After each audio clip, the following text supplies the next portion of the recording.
I'm actually really excited to hear what you have to say about all of the incredible topics that we're going to cover today.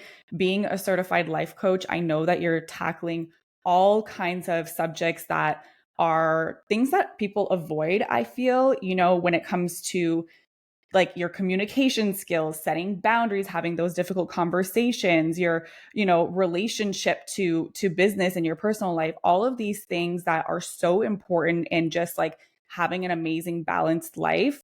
And working as a certified life coach, you've been empowering women to be and feel their best for a while now. So I want to take it back to the beginning. Like, what inspired you to start in this career path? Thanks, Alyssa. Yeah, I think it's really funny when you said all the things that we avoid, and that's Hmm. so true. And I think in some ways it actually stemmed from my own avoidance when it came to my personal relationships. It all started as it does, so cliche, with a boy. Oh, I really? Yeah, not one I am currently with, but it was the catalyst in a lot of amazing life events for me, and so for that, I don't regret it at all. I think everything happens for a reason. I Several years ago, so I guess in 2019, I was with somebody, and after a very short period of time, like 5 months, I'm kind of embarrassed to say, but that's what it is. We ended up moving to Paris for a job opportunity that he had gotten. Oh, And I fun had though. already, like crazy, okay, very spontaneous. Yeah, so I already had a tutoring business that I established in 2012. And as much as I love quadratics and Pythagorean theorem, I was starting to feel it was a bit redundant. Hmm. And what I loved most about working with teens, mostly, for instance, was actually the connection that I formed with them. And whenever people would talk to me about, maybe starting their own business or relationship struggles or whatever it was that was kind of either inspiring them or getting them feeling kind of stuck, I used to get really excited about discussing these kinds of things. So they'd be like, I feel like you'd be a good life coach. And I honestly Hmm. didn't even know what that means, because who even knows what a life coach is? It's like the most ambiguous Right. term. And I honestly still kind of hate it. So I call myself like a self-empowerment coach, but then every 2 months I change titles. Yeah. So anyways, all this to say, I moved away. It did not work out. And I moved back right before the pandemic struck. And here I was with almost no possessions, living in my mom's spare bedroom on an air mattress. And I thought to myself, like, no, no, no, I am not going to just let that have all been in vain. I'm going to continue this interest in life coaching. And I enrolled in a school that's certified by the International Coaching Federation. And I started doing a lot of work on myself and how I had even gotten to the place of moving away with somebody I barely knew. And then again, that stems from maybe avoiding my own issues. And with that, I was like, you know what? I really want to inspire and help women to get themselves also on a trajectory where they're living authentically and in line with their purpose. So what are some of the things that you did personally in order to basically like get yourself together in order to support other people? Because I think as a life coach, it's so important to practice what you preach and to basically teach through your life experiences, right? I think that's the only way we can really, show others the way is if we've been there and we've already, taken and gone down that path. So what is it that you went through? Obviously, you were in some tumultuous relationship, but what things were you tackling and battling that you've overcome that you're now supporting mainly women with, correct? Yeah, and I've had Yeah. some male clients, but Hmm. generally I feel my target audience does tend to be more women, and Hmm. it's more relatable and whatever. But yeah, so basically I had dabbled in meditation prior, and it had gotten me through some other hard times, but it was not a consistent part of my daily practice. And when I got home, I mean, with the level of anxiety of just what was going on internally and externally in the world, I really made it part of my daily routine. So every Hmm. morning, sitting down on the carpet with a pillow under my tush, and went on Insight Timer, and there's like thousands of free meditations on that app. So there's a little plug there. But anyway, I sat down every morning and I meditated, and what felt like kind of nothing in the beginning, because there's really no tangible effect immediately, eventually evolved into resilience and my ability to kind of center myself and let go of anxious thoughts that had been basically taking over all of my mental real estate. So Mm-hmm. meditation helped me a lot with emotional regulation and empathy for myself and others and compassion. And I had actually already been journaling my whole life. Like I started writing in a diary when I was 13, and it's been a pretty consistent practice. But Cool. writing out situations that had occurred and observing them from different angles started to also Mm-hmm. become very regular for me. And including the gratitude aspect, because I had never really focused so much on gratitude. I think that a lot of us have that kind of negativity bias, and it's so easy to connect with other people through complaining or just like wallow in our own self pity. And I really started to focus on even the smallest things that I felt grateful for, like having a roof Mm-hmm. over my head, even if my bottom was on an air mattress at night. Yeah. No, I see that and I feel that too. I think I probably got into meditation maybe around the same time as you. I remember it being kind of around the when the pandemic started, and it had been something that I had, tried here and there but never consistently. And then I was consistently doing it for about 2.5 years. Then I had some big kind of traumatic event happen in my life and I started avoiding it. And the thing is, I know how much it helped me and impacted me and helped me kind of regulate those anxieties and stuff. Like the way that I saw it was that's my time to feel all of those things, right? But at the same time, like let go of them and recognize that I shouldn't or I don't want to be carrying these things with me throughout the day. So it's like, all right, what's coming up? What am I feeling? What am I thinking about? Let's write it down. The journaling part, I agree, was like the biggest part. And then I would always end with like what I'm grateful for. And sometimes it was like, honestly, a lot of the times, because it was like summer when I started, was like the sun, and like feeling like the heat of the sun on your skin. Like I'm so grateful for like the sunshine today and like the beautiful weather and things like that. Like it can be the littlest thing, but I found it made the biggest difference. So, for me, and I'm sure other people too have kind of like gotten off track. What like tips do you have in order to kind of like get back on the wagon? Because to be honest, like I haven't been consistent, even though like I had been for years in a row. And then something kind of threw me off track. It was the avoidance of wanting to feel those feelings and dive deep into the thing that had happened. And, I eventually did go back and kind of resolve those things also through therapy and whatnot. But I feel like I'm missing that. And I keep telling myself, okay, you got to do it. You got to do it. You got to do it. But there's that like procrastination in me and the avoidance in me that's like, oh, well, no, not today, not today. Like something else is more important. So, like, what would you say to someone like me and anyone else who might be in the same boat, who's fallen off track, who's having trouble getting back? Yeah, for sure. I think that that's really, really common. And there's a lot of feelings of shame that come up and shoulds of like, oh, I Mm should be doing this. And I hmm. know Mm that hmm. I could, and I still don't. And what's wrong with me? I think so. Primarily, just give yourself a little bit of grace and self compassion and recognize that this is totally normal. And when you get out of the habit of doing something, there's that momentary effort or discipline required in order to Yeah. reinstate that habit. But most importantly, if you have read the book Atomic Habits, you'll understand. And for anybody who hasn't, the concept is the same, which is that your brain will still accumulate habits, whether they're destructive or constructive to your goals, based on reward. And so when you allow yourself to create a habit and incorporate something like meditation into your routine and actually take the time to get it part of your routine. Like it takes, they say, about 3 to 7 times doing something consistently for it to become part of your routine. You no longer have to think about it anymore. Mm hmm. And that's a really key aspect because it doesn't require discipline anymore to be like, oh, maybe later. It's like I wake up in the morning, I read the news on my phone, and then I plop down on the carpet right next to my bed on my meditation pillow. It needs to be super easy. There needs to be a cue right there. And then a reward, which is like, wow, I did it. I took that time. And even if it's just the fact that you did that thing that you know is good for yourself, there's a reward in that. And so Mm once you hmm. do that regularly, yeah, of course, in the beginning to get back on track, it can feel kind of tricky, but find a time in your day that you know will work best for you. So if it's right away in the morning or before you go to sleep or at lunchtime, just pick something that works for you. It doesn't have to be based on anybody else's needs. Yeah. I used to do that. I used to be so good. I had like 3 hours blocked out in the morning. I would wake up, I would work out, I would meditate, I would have my breakfast, and then I would get to work. And Mhm. like I was so good with it. And now it's like I'm sleeping in a little longer. Then I'm like taking my dog for a walk. It's like every day is different. Sometimes I'll go to the gym at 9, sometimes I'll go at 12. Like it's just been a little chaotic. And I think as an entrepreneur too, like that kind of happens sometimes where Mhm.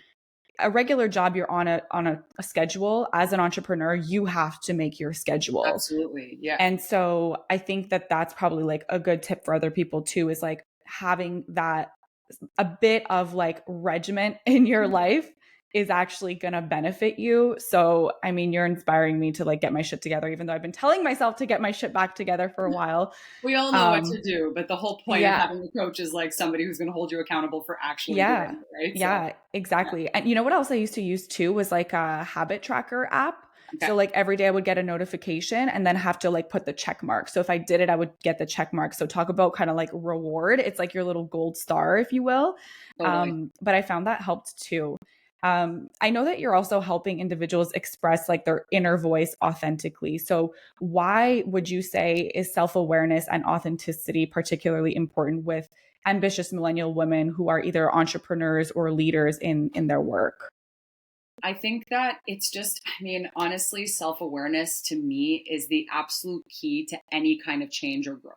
First, you need to know yourself. And so many people, I didn't even know this until I really started working with my own clients.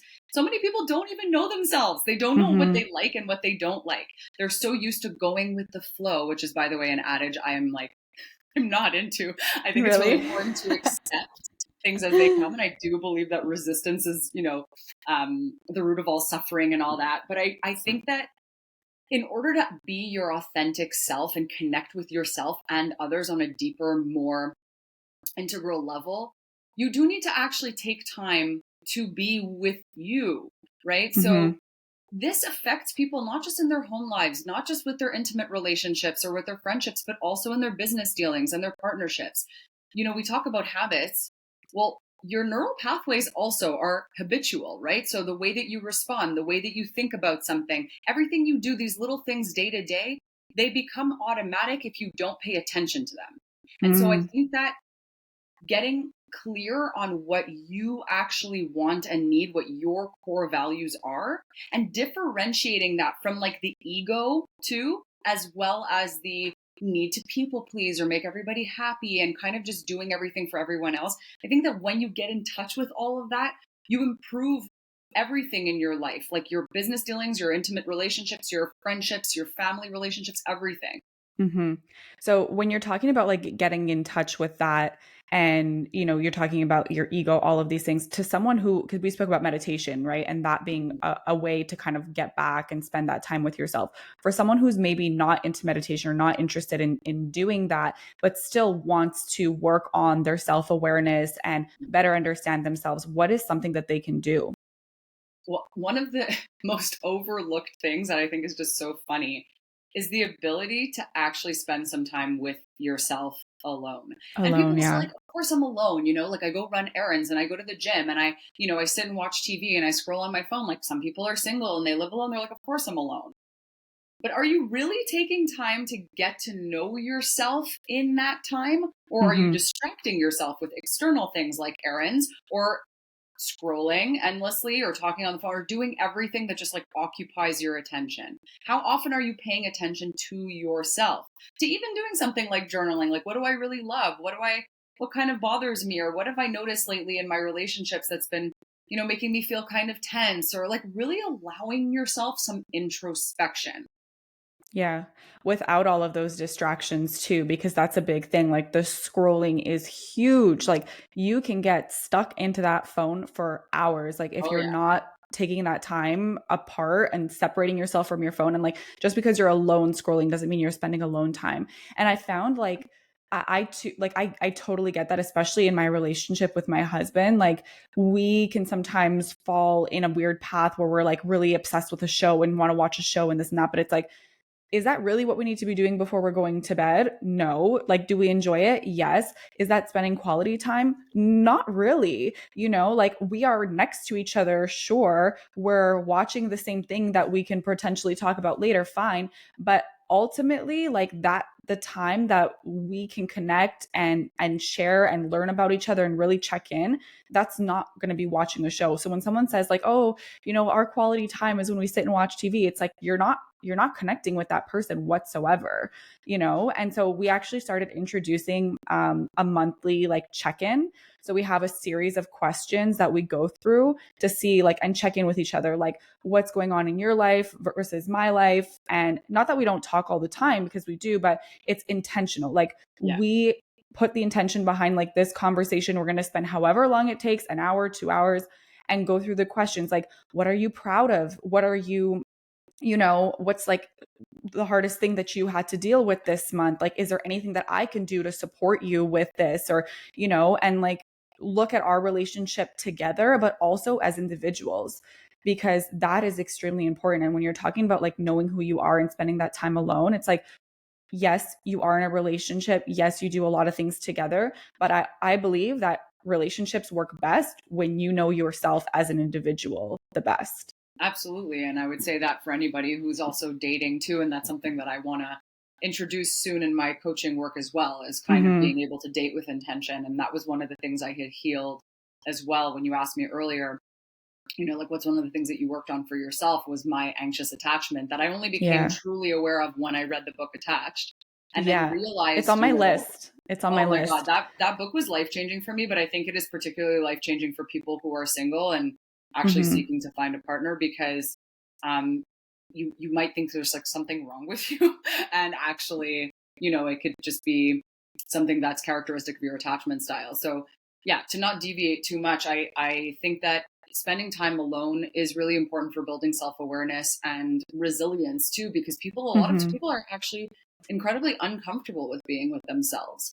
And one of the best ways that I've done that has been to travel alone, because there's nothing like needing to be super aware and vigilant and present, and then you don't always have a signal, you can't always speak the language. Like, I know that might seem a little far-fetched, but even taking a day trip for yourself just to be with you and turning off your Wi-Fi or your, you know nobody turns off their phones anymore, but like putting your phone on do not disturb, or even going to the States for a day and putting it on airplane mode and just being Yeah. with yourself, is a really great way to build that self-awareness. Yeah, I love that. I've traveled a lot alone too. So my husband, he's a pilot in the Air Force, and Oh. he gets deployed often, or like right now he's been gone for the last week, supporting with like all the forest fires that are happening in Canada and whatnot. So, in the last week, like I'm home alone, I'm doing my thing. But typically when he's gone for a few months, I actually book a trip to Mm-hmm. Europe, to wherever, alone. Sometimes I'll meet a friend there who might live in that country, or I'll really just spend that time alone. And what I love the most is like, you don't have to check in with someone. It's like, if you want to turn down this random alleyway, or if you want to go into this ice cream shop, you don't have to ask permission. You just go because you feel like it, because you want to. And it's like you said, you're really paying attention to what you want and what makes you happy in the moment. And being in a foreign country, typically like there's a time change. So I feel like there's less pressure to also have your phone on, because Mm-hmm. most people are probably sleeping, Yeah. Yeah, depending no, on that's where you are in absolutely the world. true. So yeah, that's great. To kind of like jump back into communication skills. So we spoke about communication within relationships, but let's bring it back to business. So I know that for me, especially, I've had to have some pretty hard conversations with clients, whether it's, setting certain boundaries in terms of like our deliverables and, what's included in our fee, or let's say someone crosses a line and speaks poorly to our team or raises their voice. And I put my foot down and say like, hey, that's not acceptable, having those conversations. Or let's say our team messes up, and the client is not happy with the result, and so I have to mitigate that situation. These conversations I've had to kind of learn through the years, how to navigate them and how to build up my confidence to approach them, because at first I had so much anxiety and fear going into these conversations, because you know there's that people pleaser in me that just wants to make sure everyone's happy and everything's okay. But then, when you push that too much, you're then operating from a place of lack, right? If you're constantly like people pleasing, just doing what they want, it's like, well, hey, wait, I actually do have to get paid for the work that was done. And it was my fault for not properly communicating what was included in the scope, blah, blah, blah. The list goes on. So what would you suggest for either someone in a leadership position or entrepreneur who has these troubles communicating? How can we work on enhancing our communication skills and building that confidence? I I absolutely think that having difficult conversations is, I've made a reel about this, but one of the most underrated soft skills like ever. I think it's one of the most important things for us to learn to develop. And we are actually really not taught this growing up because we're not supposed to talk back to parents. And it's also like our pretty much entire upbringings are inherently hierarchical, right? Like be Mm-hmm. it at home or at school, like you can never really stand up unless it's, somebody, one of your peers, somebody your age. Um, we're not really taught the skills that we need in order to have difficult conversations. So again, I would say, give yourself some compassion and kindness there, because that's to you or to anybody who's listening, because I think that that's totally normal. I think that there's two aspects here. The first is your capacity to self-regulate, because it is normal as social beings. We have evolved to connect with one another and to be accepted. So even if Mm-hmm. you're not totally a people pleaser, it's normal to feel a certain amount of fear around confrontations or, things like anything that creates a little bit of a barrier or friction, like raising your prices or having to ask Yeah. for money. Like money is always a taboo one. So it's normal to feel that way, and as such, you're gonna have a visceral reaction most likely. So in the process of that, that's why things like meditation and stuff and self-soothing is so important, because in those moments you can breathe and at least kind of calm your body through that experience. And so then you can approach it as well from a calmer, more stable place. That would be the first thing. The second thing is, I think that taking ownership is really, really important. And again, that's where you identify your ego, right? So if you've, kind of messed something up and you're feeling a little embarrassed, I think that the antidote to that is accountability. And Yeah. people appreciate that and it disarms them. So, of course, that's more when you're at fault. But we're so afraid of that feeling because it's tied to shame that we often try to, again, divert the blame, right? Instead of doing that, because the fact of the matter is sometimes things are our fault. Like Yeah. it is. Sometimes we did Mm-hmm. something, you know. I think that it'll deepen whatever connection or relationship we have, be it with, again, business or otherwise, to be able to take responsibility for that. And when it comes to setting boundaries or communicating our needs, I think that coming from a place of this is what I need, I'm working on XYZ, and being kind of vulnerable with people. Like, I'm not talking about starting to cry with clients or your Mm-hmm. boss or whatever, but being, you know, honest about the fact that this is something I'm working on. I'm realizing that my energy reserves are pretty depleted these days. I want to be able to approach this relationship from a really energetic and happy and fulfilled place. I've been noticing XYZ. Is there any way we can, do something about it? Like from a collaborative standpoint. But again, you've got to get yourself to a calm, confident place in order to relay that message with a little bit more ease without putting the other person on the defensive or creating unnecessary tension. Yeah, I totally relate to that. And there's actually recently something that happened in my business where I had to jump in and deal with a situation. So, to kind of summarize without going into too much detail, we had two girls, like two core girls, leave as part of from Nomad Creative's team. Mm. And in that transition, there was a lack of communication between our team and the client. I had to step in, my creative director had to step up and really take on like the project manager role. Um, in turn, there were like some notes that were not necessarily lost, but just like not taken as thoroughly as they should have been. And so the client had to kind of repeat himself a few times. Mm. And then in the deliverable, there was like little mistakes and things were missed. And it was kind of a result of the chaos that was happening behind the scenes. And as much as we thought like we had it all like figured out and we were good, obviously like the little things kept piling up. And then he eventually got really upset because we were trying to get him into a meeting. The meeting link wasn't working. 10 minutes later, it's like it was like a back and forth, and then finally gets in the call and blows up. I can't believe this. This is unacceptable. Nah, nah, nah. And I wasn't there on the call, but my team obviously like relayed this information back to me. And number one, obviously, I don't want anyone to ever speak to my team like that. So I understand that that's unacceptable, but I'm also understanding that he is frustrated. This was the cherry on top. It wasn't about the meeting. It was about all the other things that had messed up, that I had been biting my tongue, being like, oh shit, oh shit, oh shit, every single time those little things were happening. And I was like, you know what? It was a matter of time. The way that he reacted, was it okay? No, but I do understand where it came from. And it was because of all of the little mess ups that we had made along the way.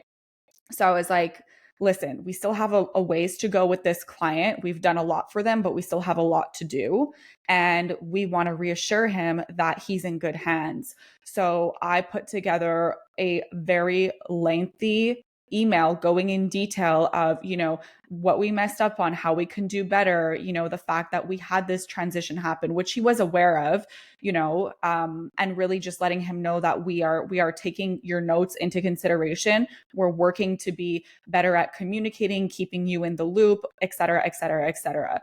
And he really appreciated that, and said that, I really appreciate the fact that you took the time to write this email, to reach out. And ultimately, it's the end result that is important. And I'm sure it's going to be great. And so just by having had that conversation, and then I had a phone call with him afterwards as well, but I wanted to give him time to like sizzle, like Process. down. Yeah. But it's tough because it's my business, it's my baby, it's my reputation, and I want to do good by my clients. I want to give them the best work possible, so it sucks to deal with. But I mean, if that didn't happen, then maybe we wouldn't have gotten our act together as quickly as we did. So it forced us to be better. And I took that accountability, because in the past I found myself almost like making excuses, right? And being like, oh, well, it's because of them and it's because of that. And it's like, you know what? That's not going to make the client happy or satisfied. It's like, there might be issues on their end, but it's probably due to a gap in my system that I need to fix. Yeah. And so that's how I've been kind of I guess, not phrasing, but like just like seeing things differently, Yeah. Yeah, absolutely. And if I may, I have a story as well of a client of Yes. mine who doesn't have her own business, but works very closely with someone who does have her own Hmm. practice. And she has formed a very close relationship with this person for years, and essentially became her, right hand woman. And as such, ended up taking on just so much more responsibility than was ever designated in her role. And I think a lot of people experience that too. Like, I do work with a lot of entrepreneurs, but I also work with people who potentially work in small businesses or smaller companies. And when you're very, emotionally attached or tied to like your boss, for instance, you might treat that business as though it's your own. But at the end of the day, a lot of these women are going back to their families. A lot of them are mothers and are primary parents. And it's just like, I remember her specifically saying, like, I'm giving my 200% at work. And I was like, well, that's literally more than double your capacity. And then you're going home and you've got Yeah. two kids and you're the primary parent. And that's another 200% on top Wow. of Yeah. everything. And it's Hmm. something I talk about a lot because I think that that's such a common narrative and story. And I think that, it can be really tough to be the one to take responsibility for something that we did wrong. Like, for instance, in your case, but it can also be really tough to take responsibility for our own well-being and to be Yeah. able to state those boundaries to people and, have those difficult conversations. And, for example, she has this boss who I personally believe could maybe use some coaching herself and isn't necessarily the best at regulating her own emotions and just has these really high expectations. And then that sets the tone and becomes Yeah. the habit. And then it can feel really difficult to break that. Right. So she had to really sit down. And first of all, that's why coaching is so great, because you actually have the ability to give yourself the time to think about something from A to Z. Because how often are thoughts like kind of floating around in your mind, like little snippets? You're like, yeah, I should probably pursue that. Or like, what Yeah. about this? Like, I don't know. And then you get distracted, like the kettle goes off or whatever. So Hmm. in us talking about, again, everything that she needs and what was going on and what was draining her and all that stuff, she actually developed the tools to then approach her boss about, hey, listen, like, I can't keep working like this. Like, it's just not sustainable. I used to have a schedule that I loved and whatever. And now, over time, some things can just kind of change, right? Like, next thing you know, she's working like almost 12-hour days and blah, blah, blah, right? So, kind of being able to express that inner voice and those needs. And you know what? Ultimately, people generally end up respecting that, and they respect that about you, because sometimes they don't even know that something Hmm. is wrong because they just get so used to you being exactly as you are, right? Which often is centered around pleasing them. Yeah. So, you need to have those conversations. I feel like we're hearing a lot about boundaries these days, but Mhm. let's get clear on like what it is and what it means to set a boundary. So like from your perspective, what is a boundary? Why is it important to set one or some, I should say? And how would someone go about doing that? Yeah, I used to be so confused by the concept of boundaries as well. I was just like, I only ever thought of it in terms of like a physical boundary, like I don't like being touched that way or something, Right. or like, stepping away when someone gets too close in your space. But it's something that I've really incorporated in my coaching work, and I've given like corporate workshops on this and talked so much about this with my clients. So yeah, I've really learned that the simplest way to define a boundary is essentially a set of rules that govern how you want to be treated and how you want to interchange with other people in various relationships. So it is not about having a wall up and like I don't let people this that. It's about really just like offering people guidelines and how to treat you and how you want to be treated. And because everyone really is, let's say, hopefully setting them, then you all learn one another's rules, right? Because I don't Hmm. believe that you should just treat everybody the way you want to be treated. I believe you should treat them the way they want to be treated. Right. So, um, yeah, stating a boundary is something as simple as, for instance, somebody gives a lot of unsolicited advice and it ends up kind of hurting your feelings or making you feel like you doubt yourself. And you're like, I'm not really, you could say something like, hey, I appreciate you caring about me, but, going forward, I'd rather you kept the advice to, something I ask of you. Or I'd appreciate if, you let me ask you for advice before just kind of giving it to me. And so what that does is it shows a person that you are aware of maybe like a problem or something that's bothering you. You're sharing it with them. You're giving them also the opportunity to step up and meet you where you need to be met, Hmm. right? So it's a practice of a set of guidelines. And I think, yeah, a lot of people have a really hard time telling people what they need or how they feel because they're also afraid it's going to make the other person feel bad or guilty. But it's important to recognize that those people are also responsible for their own emotions and Yeah. reactions as a result. You cannot actually make anyone feel any type of way. You can just It's up to be them how yourself. they react, how they feel and Yeah. how they receive it. Yeah. Yeah. No, Or, I think yeah. sorry. I think the permission thing is huge. And I started to adjust the way that I communicate as well with like my friends, with my husband, with like my friends in particular. I do have a lot of people who will share things with me because they're excited, whether it's a new project or whatnot. It could be like design related, and they'll like send me a text with a visual and be like, oh, no, no, no, no, no, like so excited to share. And so if I feel like I can support them or give them advice to make whatever they're sharing with me better, knowing that they're sharing it with me because I'm an expert in, design and branding and all of that, I won't just give them my unsolicited advice. I'll be like, I'd say like, hey, would you like my feedback on this? Or if I had something to share, it's like, hey, I was thinking about this. Like, do you want me to let you know what I was thinking about? As opposed to just like going in and sharing without, their permission, because they might just be like, this is the final design. I love it. I'm super excited about it. And then I'm going to say, okay, great. Like, will I have opinions? Maybe. But if they don't want them, then I'm not going to give them, So I think that that's been really great. And also like, in terms of like with your closest friends, for Mhm. me, you need to vent, you need to let things out, Mhm. and you don't want to just like pick up the phone, call someone and bombard them, because not Yes, everyone has like the space to receive that. absolutely. And so I feel that way. Like if someone were to just pick up and whatever. So with my close friends, we have a very clear understanding of like, we would text each other and like schedule a Yeah. event in a way and be like, hey, like I really need to like let something out. Are you free? I Yes. just need someone to like listen. I'll be like, yes, for sure at this time, or sorry, like not today, like whatever, you know? So at least this way, when we get onto that conversation, we know that the intention is like, let's say for me to be supportive of them and whatever it is that they need to share. And then if they need my advice or whatever, they know to ask, you know, or if I feel like I want to share something and they didn't ask, I'll ask. So in my close circle, that's how we've Yeah. like learned how to communicate. It sounds kind of robotic, but honestly, it's just like it's No, become it's really mutual natural. respect. Yeah. Yeah, And it's respect.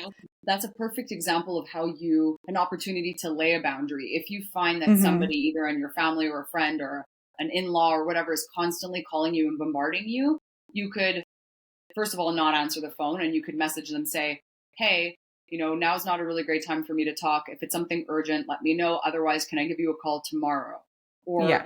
they start talking and you say, look, I'm got to be honest with you. I really care about what you're going through, but right now I don't feel like I can give you all of my attention or my energy, as I'm feeling pretty deflated or distracted myself right now. Like Hmm. that's a really great opportunity and example, to share a boundary too, right? Yeah, no, I love that. Okay, I want to get into balancing, you know, work and life and making sure that people know how to take care of themselves while also being ambitious and wanting to have an incredible career. And then we'll wrap up with our mindful minute.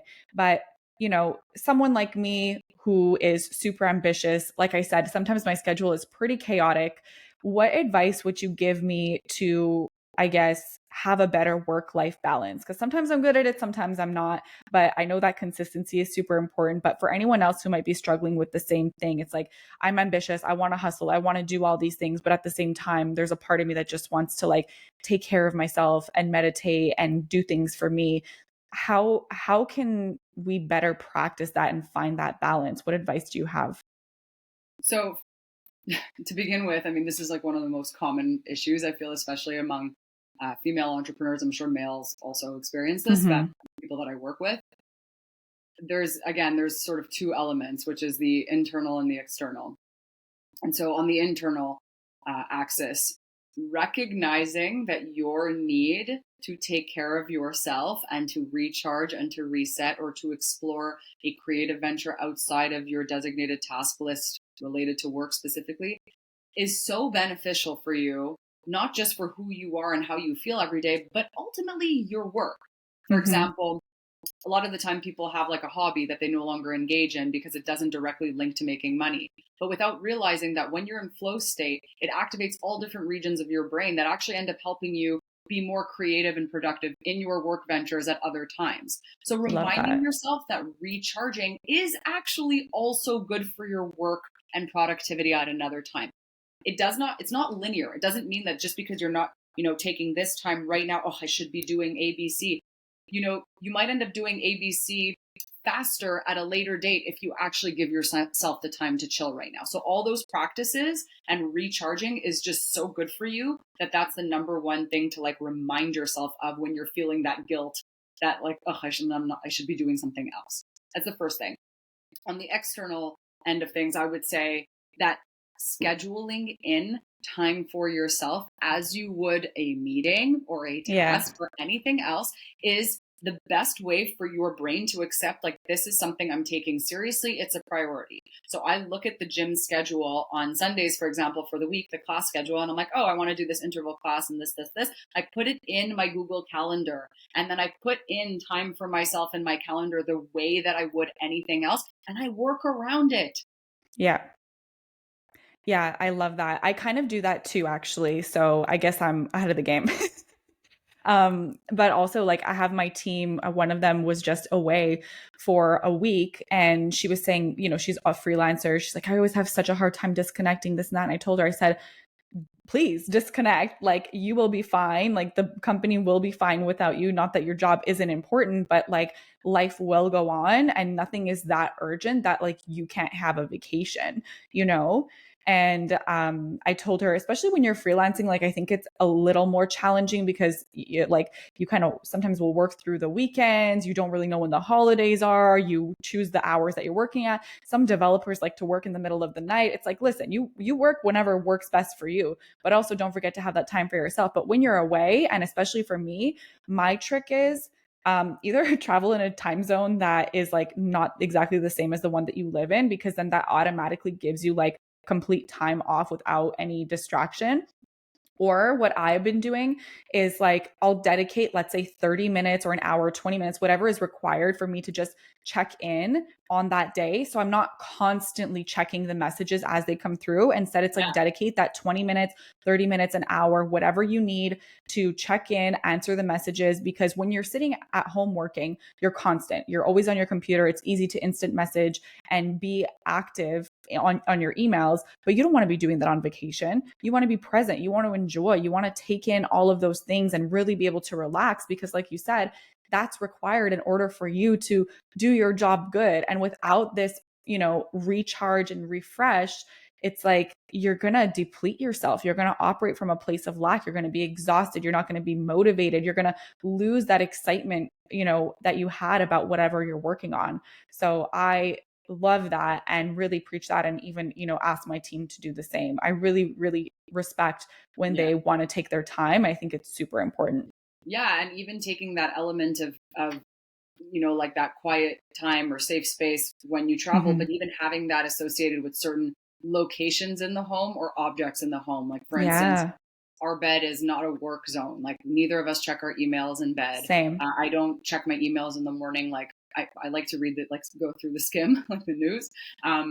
But my fiance gets out of bed first thing at like 5:30. He doesn't linger in bed. I do a little bit, but I don't do work. Like, that's just, Yeah, my bed is my safe zone. That's not what I'm doing there. So you can also, take a little bit of that at home too, and just make certain areas associated with disconnecting.